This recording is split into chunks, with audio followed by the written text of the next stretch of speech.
हम लोगों का नया पाठ है जिसका नाम है 3D आकृति। 3D आकृति का मतलब होता है वैसी आकृति जिसमें 3 तरह की सूचनाएं होती हैं, ठीक है, जिसको हिंदी में हम लोग बोलते हैं त्रिविमीय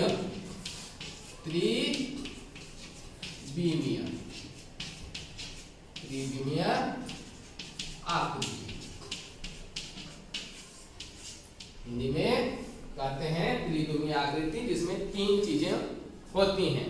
जैसा कि हम लोग जानते हैं कि अगर हम एक आयत का चित्र बनाएं इस तरह से, अगर ये आयत है तो आयत में हमें 2 ही चीजें मिलती हैं। क्या क्या मिलती हैं बताओ तुम लोग? आयत में क्या क्या मिलती है? लंबाई और चौड़ाई, ठीक है। इसी प्रकार अगर हम एक वर्ग बनाएं, ठीक है, तो वर्ग में भी हमें 2 ही चीज मिलती हैं। क्या क्या मिलती हैं?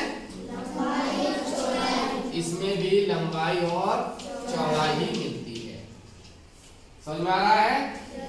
तो इस प्रकार की आकृति जिसमें केवल 2 ही चीजें मिलती हैं उसे हम लोग 2D आकृति करते हैं, यानी कि द्विविमीय आकृति करते हैं।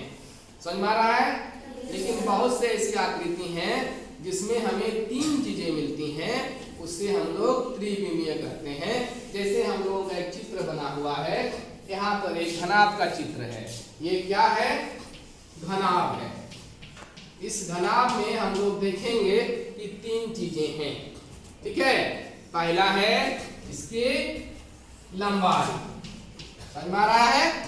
ये इसकी लंबाई, ये इधर इसकी क्या है? चौड़ाई, समझ में आ रहा है? और ये जो लाइन दिख रही है ये इसकी ऊंचाई, समझ में आ रहा है? इसीलिए ये जो घनाभ है इसे हम लोग 3D आकृति यानी त्रिविमीय आकृति कहेंगे। इसी प्रकार बहुत से ऐसी वस्तुएं हम लोग को दिखाई पड़ती है जिसको हम लोग त्रिविमीय आकृति कहते हैं। अब हम लोग जानेंगे कि त्रिविमीय और द्विविमीय आकृति में मूलतः क्या अंतर होता है। हम लोग देखते हैं कि द्विविमीय आकृति जो होती है, जो 2D आकृति होती है, उस आकृति को हम लोग कहीं उठा के नहीं ले जा सकते हैं, है ना। यानी किसी के टच करके, स्पर्श करके ये पता नहीं लगाया जा सकता है कि ये 2D है कि 3D है। लेकिन जो हमारा 3D आकृति होता है, त्रिविमीय आकृति होता है, उसे हम छू के एक स्थान से दूसरे स्थान तक ले जा सकते हैं, किसी को समझा सकते हैं। जैसे अभी हमारे हाथ में एक घनाभ की आकृति बनी हुई है। ये क्या है? घनाभ है, ठीक है। इसको जो है हम लोग कभी इस टेबल में भी रख सकते हैं, कभी उस टेबल में भी रख सकते हैं, घर भी ले जा सकते हैं। समझ में आ रहा है? इसको आंख बंद करके भी पता लगाया जा सकता है कि इसकी लंबाई क्या है, चौड़ाई है कि ऊंचाई है। समझ में आ रहा है? तो आज हम लोग पढ़ेंगे घन घनाभ के बारे में और इसमें जानेंगे घन और घनाभ में क्या क्या चीजें होती हैं। समझ में आ रहा है? तो सबसे पहले हम लोग जानेंगे कि ये घनाभ है। एक घनाभ में 3 चीजें होती हैं। पहला होता है फलक।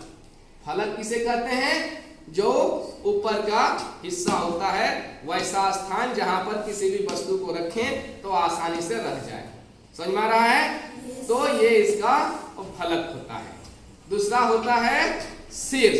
शीर्ष वो स्थान होता है जहां पर 3 लाइनें आके मिलती हैं। जैसे ये कोना दिख रहा है, इधर से एक लाइन यहाँ आ रही है, यहाँ से एक लाइन आ रही है, यहाँ से एक लाइन आ रही है, तो ये जो है इसका शीर्ष है।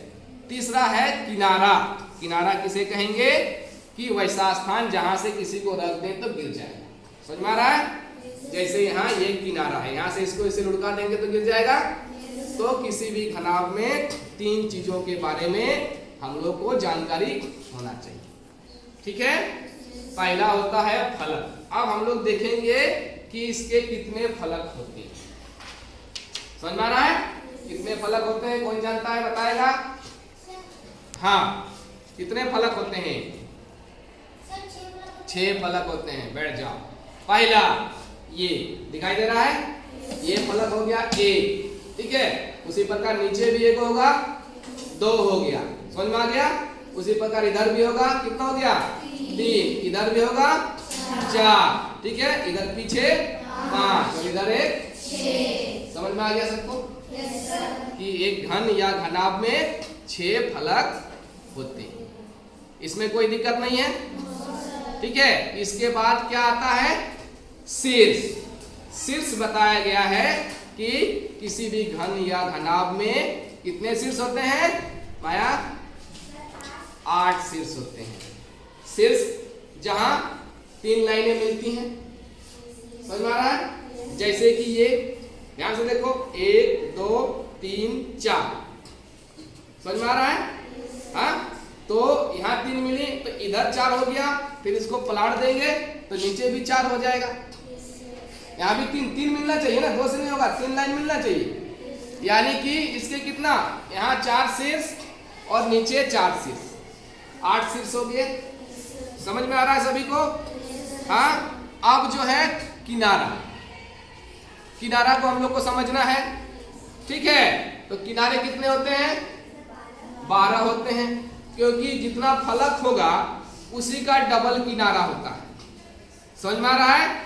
जो 6 फलक हैं, 6 फलक है ना, 6 फलक हैं, 6 का डबल हो जाएगा, 1 किनारा 2 किनारा, समझ में आया। उसी प्रकार इधर फलक होगा तो इसका भी 1 किनारा 2 किनारा, समझ में आया। इधर फलक होगा तो इसका भी 1 किनारा 2 किनारा, समझ में आ रहा है। तो किसी भी घन या घनाभ में 12 क्या होते हैं, किनारे होते हैं। तो हम लोग क्या समझ लिए,